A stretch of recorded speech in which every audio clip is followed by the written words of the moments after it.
Words are something we use every single day. A lot of times we're very unaware of the words or the expressions until we stop and think about, ooh, did I just say that? Metaphors, idioms, similes, all kinds of expressions that we often use in everyday life. Chit-chat, shoot the breeze. Sometimes we're too booked up and we'll have to take a rain check until next time. In the U.S., we use these expressions easily and as subtly as falling off a log. Kept count already? I have several on my page here. In the gospel, Bartimaeus has heard about Jesus. He has not lost his sense of hearing, only his sight. He's heard about Jesus, he's heard about the great things he has done, and his expectation, his hopes are way up there. When he hears Jesus is on his way, then he cries out, Jesus, Son of David, have pity on me. Remember, the crowds are like that blockade in front of him, like that dividing wall between Jesus and Bartimaeus. And the voices of the world around him are, hey, shh, this is our time to come see Jesus. You be quiet. Hold your horses, dude. Shh, we don't want to hear you. And he didn't give in to the voices of the world around him. He knew he must experience Jesus.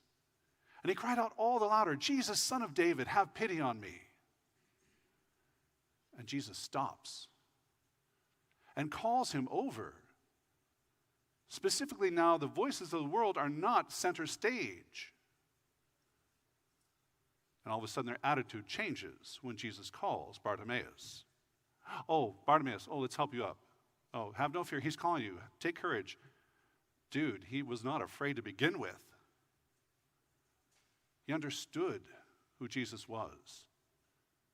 And the gospel recounts, he throws off his cloak, he springs up.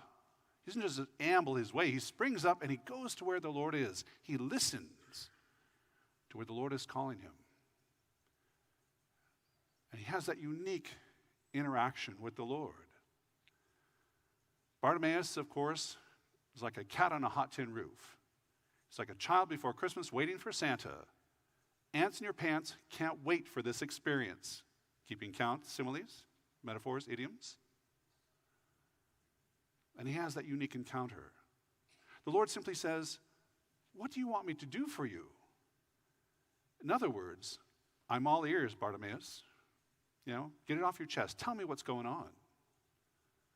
Obviously, Jesus can tell he does not have sight. But he draws Bartimaeus closer and into his unique presence. And he simply says, Lord, I want to see. He's not asking for much. He's only asking that his hopes be fulfilled, that his faith in Jesus be realized. And indeed, have we not all done the same? Of course we have. The problem is, we listen too much to the voices of the world around us. See, if God had been there, that wouldn't have happened. If God had loved you, he wouldn't have made that happen in your life. BS, baloney stuff. That's my definition of BS, keeping it clean for the kids.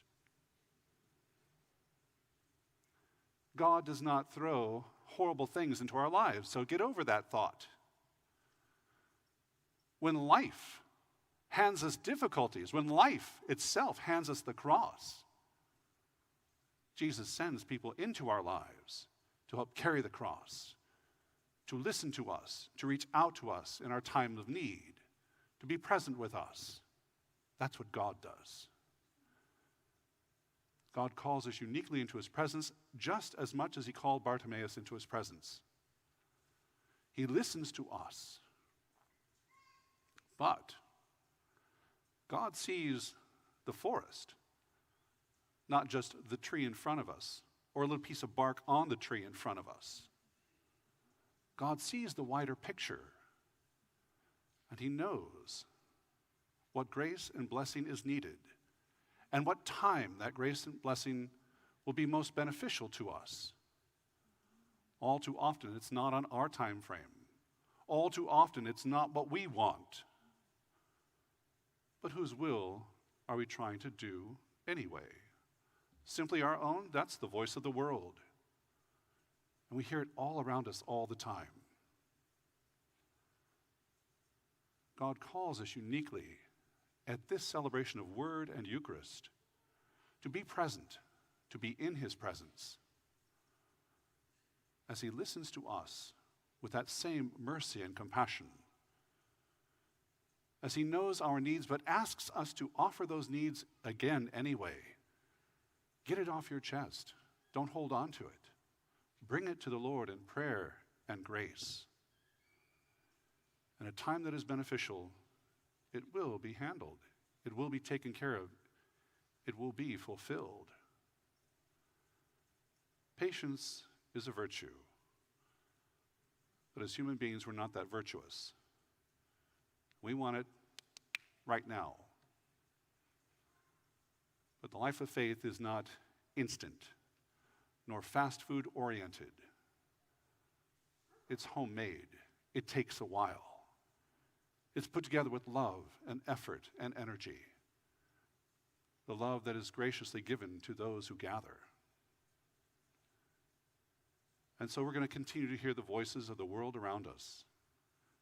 But like Bartimaeus, even though we are silenced by the world, we must speak out. We must speak, Lord Jesus Christ, Son of the living God, have mercy on me, a sinner. Son of David, have pity on me. We must continue our faith and our prayer, even when the world says it's hopeless, might as well pack it in. We know it is not pointless. We know there is always hope. Jesus heals Bartimaeus and asks nothing in return. Notice in the gospel, your faith is healed. Go your way. You are now freed from the prison of darkness. You now see God's beauty in creation. The Lord knows Bartimaeus is going to give great thanks from the depths of his heart for that grace and that blessing and that healing.